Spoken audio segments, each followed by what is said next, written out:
Is Christianity the enemy of science? The quick answer would likely be yes, especially if we take into account the vast number of science professionals that profess no belief in a higher power.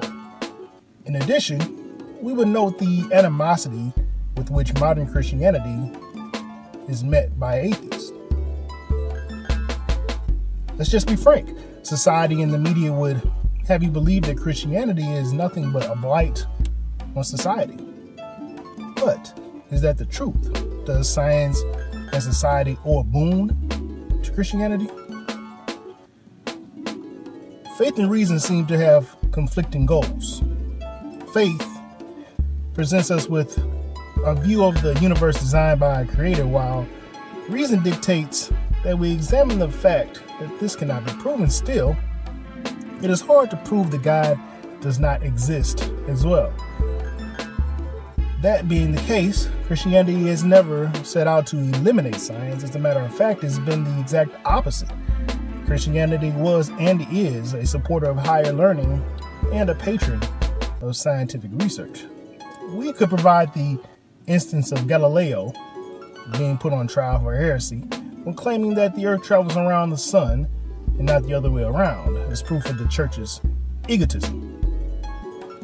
You would be correct in that regard, but this hardly challenges the abundant support provided by the church for scientific research over the centuries.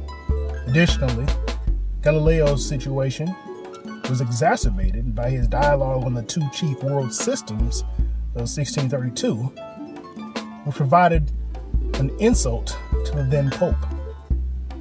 We could also note that Bible doctrine for a time had more authority than scientific. Once again, we cannot dismiss the fact that science continued to grow unhindered in its progress in that time. During the French Revolution, the Catholic Church was the main supporter of scientific study as well. Galileo was not the only scientist that pushed boundaries with the church. Nicholas Copernicus, who was instrumental in promulgating the theory of celestial motion, was encouraged to complete his work and publish it while in the employ of the Roman Catholic Church. Copernicus mostly dismissed these pleas until a young Lutheran astronomer by the name of George Joachim Redicus was able to persuade him to have his book printed back in Germany. Furthermore, most of Copernicus's critics were other scientists. Most were in favor of the popular Aristotelian geocentric view of the universe, where the heliocentric view didn't make sense. Christian theology was clearly at its zenith during the Middle Ages, and yet science saw rapid advancement. The first medieval universities were created, no doubt financed and encouraged by the church. Priests, friars, and monks attended university as well, bringing the benefits of said education back to the church. Inventions such as the movable type printing press, paper, and spectacles helped to not only foster the faith, but encourage reading and invention. Other inventions like the cannon, astronomical compass, and compound crank are proof that there was little to stifle the thoughts and creativity of inventors and scientists during this period. The Dark Ages saw advancements as well, with the inventions of the heavy plow, wine press, horse collars, and horseshoes.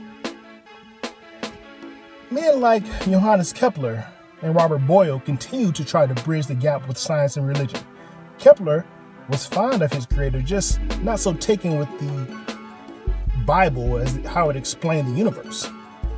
He felt that though the Bible held much of the authority in spiritual concerns, it was not to be used to make distinctions concerning science.